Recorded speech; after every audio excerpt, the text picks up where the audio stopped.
bagenzi baraganiriye ni Andrea na mushuti wiwe Bradley but the girl ndetse barakoranye oh yeah she's real they're all real rwose barabana ko barahari byanya byose si imikino cyangwa iki si byakana ndetse n'abana bakora akazi gusa bakora mu byo nzayaremye executive they are actors on the stage that executive created. She could be anywhere my friend. Wasanga bana nyine bantu bahari gusa nagoza bari ni hehe wasanga banye bari hano hanze na wamenya. I made a promise. Narasezeranye nifite umuntu rwose munasezeranyije. Then you need to get the executive to reveal where cyo rero uriya mugabo gitifu ubwe akwereka abana baherereye ko ni wenyine ububizi. Sure. But how do I do that? Nani gute nabigera? Cyo sasa muvugane ubwe akwereka aho bari cyaka n'impamvu twasa mu ubwe akwihera ayo makuru y'abana baherereye. But I broke that plan. Nako kanya nangije impango ya gitifu nati yego. Ko kwabikoze. Kuba yarazi ko razanga onyice mve mu nzego nanjye nimwe mu mbogamizi mubangamiye.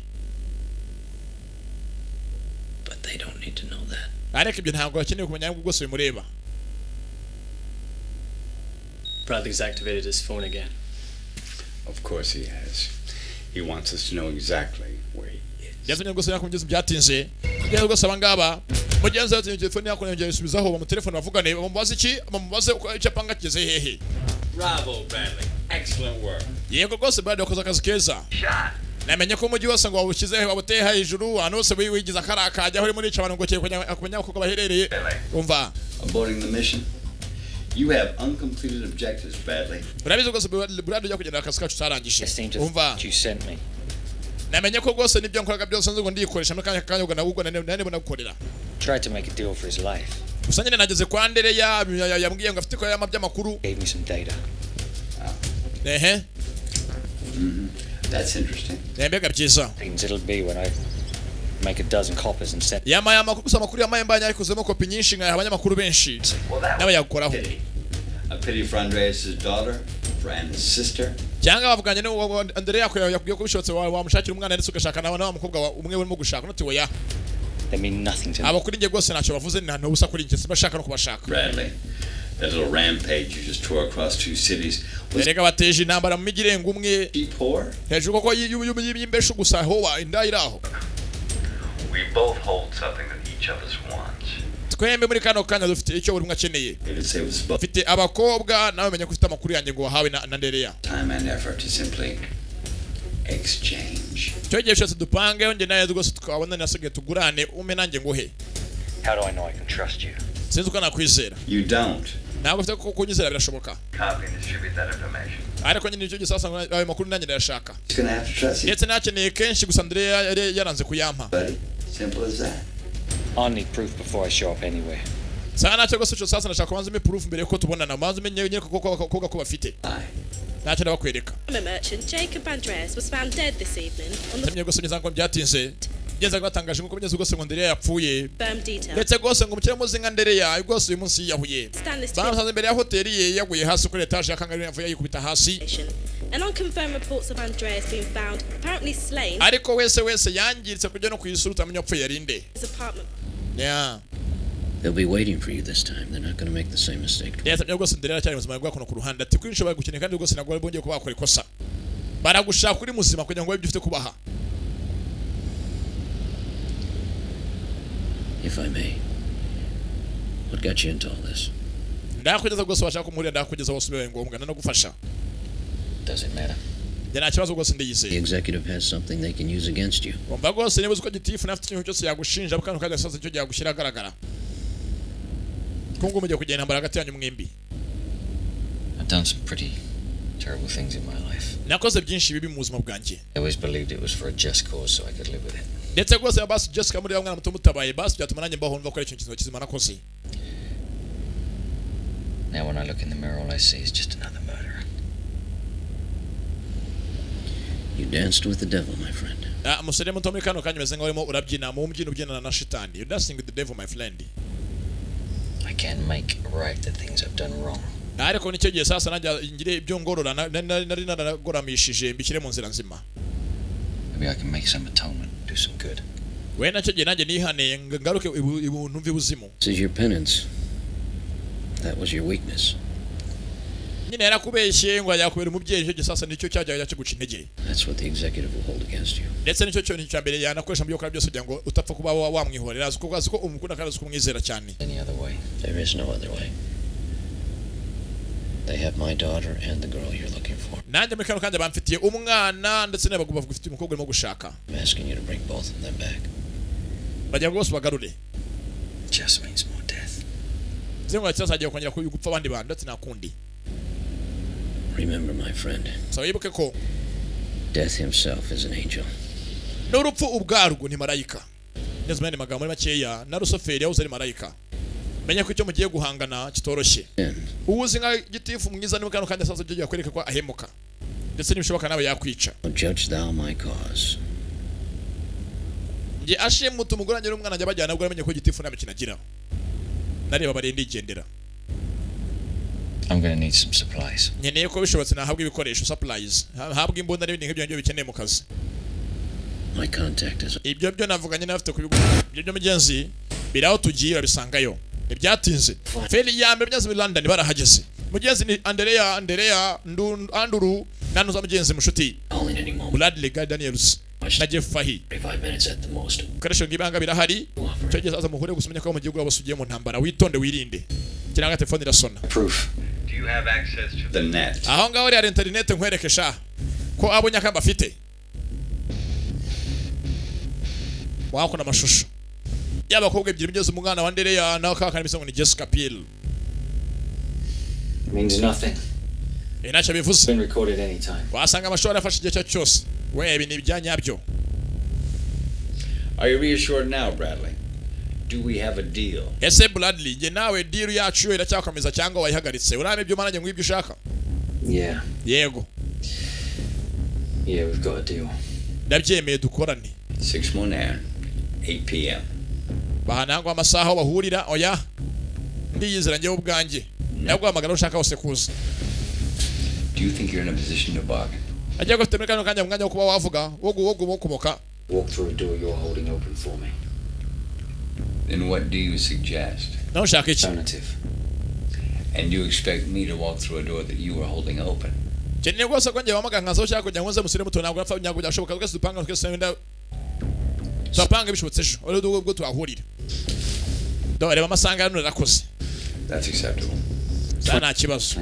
Ejo nzagwa amagambo ngira dufite gure najye uzahipangira ntago ushaka ko umpangira hawe bo bayitumitana.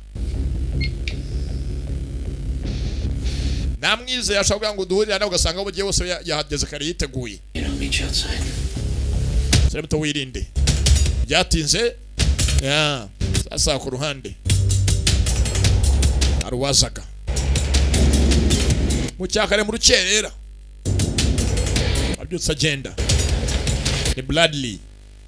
Gary Daniels. Yaje yitwa Bradley. Yeah.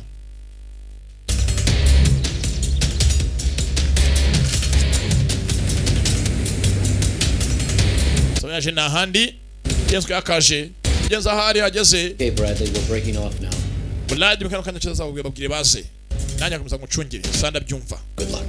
Kandi rwose ugira amahirwe masa. Good luck. Imana kube hafi. Ruwazaga.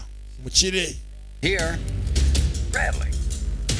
It's something personal, but Na rwose bari ndahageze ambwiye kubana rwose najya usana n'uzanyana mu gihuru mu gihe ndakora iki kweri musore mutoya. fuck with me, and it doesn't just end with you. Nidukina imikino gashaka kugira ngo nyine shirangira gukinisha. Nya. Mukiri ko yakaje. Yenzanga n'abana barahari abakobwa babiri. Ni Jessica Biel na wa mukobwa wa Andrea. Kobwa we. Mukire bamuzanya ahantu hitaruye hirengeye. As you can see, I kept my side of the bargain. Rwose musore muto konsa byanje ko njanga hatubonane umibyo umanya nk'ibyo nguha. I'm curious. Tamatsiko. Do you intend to do this? Yesu gamije ko iki muri byose ukora. Simple. Biroroshye. All you gotta do is walk over here and take this out of my hand. Icyo nshaka cyose aragira ngo ungwe ibi ngibi ngo nawe mereze bifite kuma nta kindi. Aza gutora makuru. Yarasomye na Andrea. Ndetse nyanze ngo amakuru bakiragaragaye mu karubanda uyu mukire bakamutamaza. Negatifu. Arayimutunga tarafata. n'abarayimutunga Laka Eric Roberts na Gary Daniels munda masasu bandi bavayo ukena gwaje wenyine mukire zanya barinzi benshi yarashagiye gwintu cyasanga undi yagiye kare yitsimbye kandi abandi basore benshi barameneka tangira kumuhiga sasa yabiza nigemuye ningemu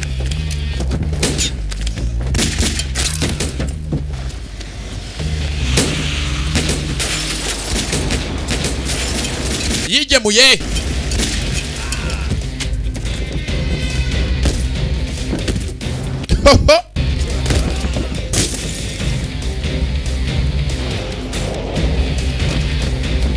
Laka Gary Daniels Gary hanganye na Eric Roberts n'umustar sha umugabo n'umukira afite amafaranga bose akora business udashoboka kora business mbi ibintu cyamuhanira yifuje kuba nk'umuntu adahemuka baracyamuhiga yabahaye agahenge arigendera ha wenyine ari turiza baracyamuhiga yavuye mu job yabo yagushaka umutuzo baracyamushakisha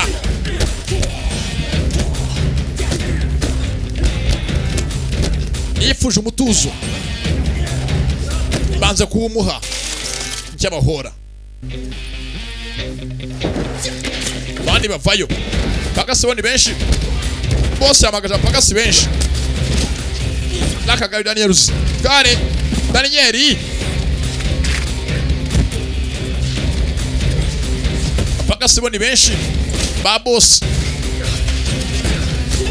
kagabo ni kemera kagabo ni kumva Laka Bradley kuba mwisa fata imbunda ye bagasi baje mu job yayivuyemo kira kandi yari uwambere mu bambere mu job ya shebuja ngo batumwe jya mu kazi wenyine ntabwo agenda ari benshi bajanga muri sikurapu bapagasi ni benshi barazengurutse sikarapu abuze gato cyari kimuguye bambere avayo fajya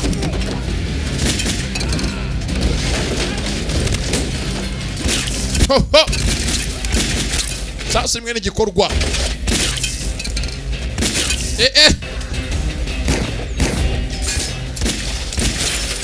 imwe n'igikorwa igeriyo arayumvira bangutse kuri we cyashaka boss ku ruhande bajanga cya moteri ya rokobuteri majwagira menshi abajijisha cyuma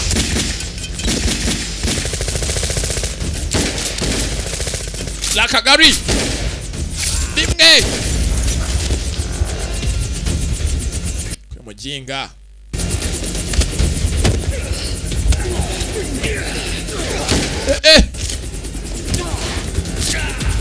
vuna tunganya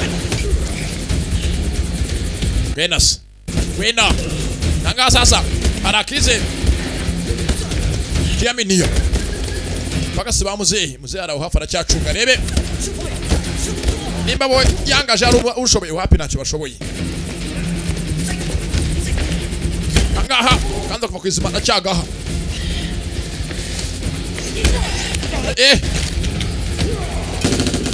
sasu bunda nini nawaragaha menshi yapfaga ubusa barabyihutisha Bradley lanyi vamenyeza kukwade kwa Andrea Jeff Fahy bossa vayo fajya mu rutugu namwihereye. I think now, Bradley, we played a little game, but now the final whistle is blown and you have lost. Ndacheka gose mukano kananje naye Bradley dukina umukino wacu gusumeze nka urimo gutsindwa wowe. My prize, the stick. like I told you, you just got to walk over here and take it. Nategose mwembere hose ko ndibuvanga byose ndibubijyane. I'm afraid I've never been a very good sportsman. Give it to me. Ndakeka se musore muto ntabwo ndi umuntu uzi kuvuga byinshi gusa ibyo ufite kumpa ndabyanze London. nabyo nguha Look, house sweep, neutralize occupants. You know the drill. Biego se byiza cyane kubitangaje Home instead of galloping around on your white horse. She'd still be alive. But you always were a sucker for a sob story. iteka byose bashaka bose ntabwo ujya bivuga umusore mutoya bigenda nabi nkuko utabishatse Another person dies. ndetse ni ahandi I know. ahangane ibizamuri umuntu arongera apfe utakaba yapfa Women, children, everything. Oh, urabizi mu kazi kacu ntabwo twica abana n'abagore kuko tujye byose mbere hose ahubwo birengaho sentiment. The world's a bad place, little buddy. reka rwose musore muto nta mbazi dukora mu kazi dukora isi yacu turimo ni isi mbi cyane We didn't create. nta bya sentiments They spring up on their own without us. Admittedly, we find them of use. harya wisanga isi yose yacuramye nawe ugatamo rwose kugira ngo ucurame nkayo ube nkayo Custodians than proprietors. Custodians. Yeah. These places have their uses, so we use them. Just reka njye mbika abana kuko akenshi usanga bo mbika ba nyina n'abasobanura ko baba babikanye nk'ababikira nk'aba custody this genzo unyeze gize ngo ni custodian warabika make out. aha abana abandi amacumbi mu gihe bajya babanze kubacumbikira But you can't make up the damage. It'll do if the information on this stick gets out. No. ariko ni ahandi hano mfite amakuru menshi kandi amakuru nyakeneze hanze yani yagutamaza oya ntabwo muri imbaraga zashyira hanze ntabwo wabikora Can speech. Just dressing on another street scumbag. Silver paint on shit. Sticks and stones and all that, Brad. But bullets, they hurt decidedly more now than Dana. amasasa n'ahangara akora akazi mu gihe ubaye utamaye data nkwaka amahanga amakuru nkwaka zana For this. ngaya yego nyine mpereza It's a pity, Bradley. You could have gone so far. You fucking rwose hari urwo tuvuga byinshi mwaka imbunda ngita ikigo ry'ingo nyazungu yarengereye kuza amakosa menshi yaramuhaye ni Bradley ni shebuja byatinze nyazungu iminsi yakicumye samye zako ku ruhande nyabwo sanga neza ni Mickey Luke Vogo boss Gone ghost. Totally off the radar. na boss wa majinga rwose yarabuze yagiye burundu He won't be. But he, bagenzi Vogo bamenyeze rwose yapfusha umwana yari tuje imyeza yakona ku ruhande ahangaha wenyine and he'll leave you. n'agahinda kenshi Just it. ni Mickey Luke I got a dead daughter. napfusha umwana ageze naratuje narakonje Anything. ariko nyine bamwishima bakamubonye And over that motherfucker pissing down his eye socket. uriya muginga amenye umwana wese nacyo kandi mubona nibwo nzaryama ngenze nuko igenze ndetse byenze ngo Vogo maka abonye amwica umwana wari we ndetse acyamushakisha ndetse byenze n'uyu munsi baracyashaka Bradley yarabuze ntabwo bazana inhehe ngenze nuko igenze kwa kundi Stin Traffic yari Junior da Premier hamwe na African movie ndabakunda cyane Young girls that love to play, they'll be the enemy. They like to make you the nice guy, and then they go and act surprised when damn girl, it's on. I can't wait. Got a game I'd like to play, 'cause what you want is what you say. Now there's no one left to blame.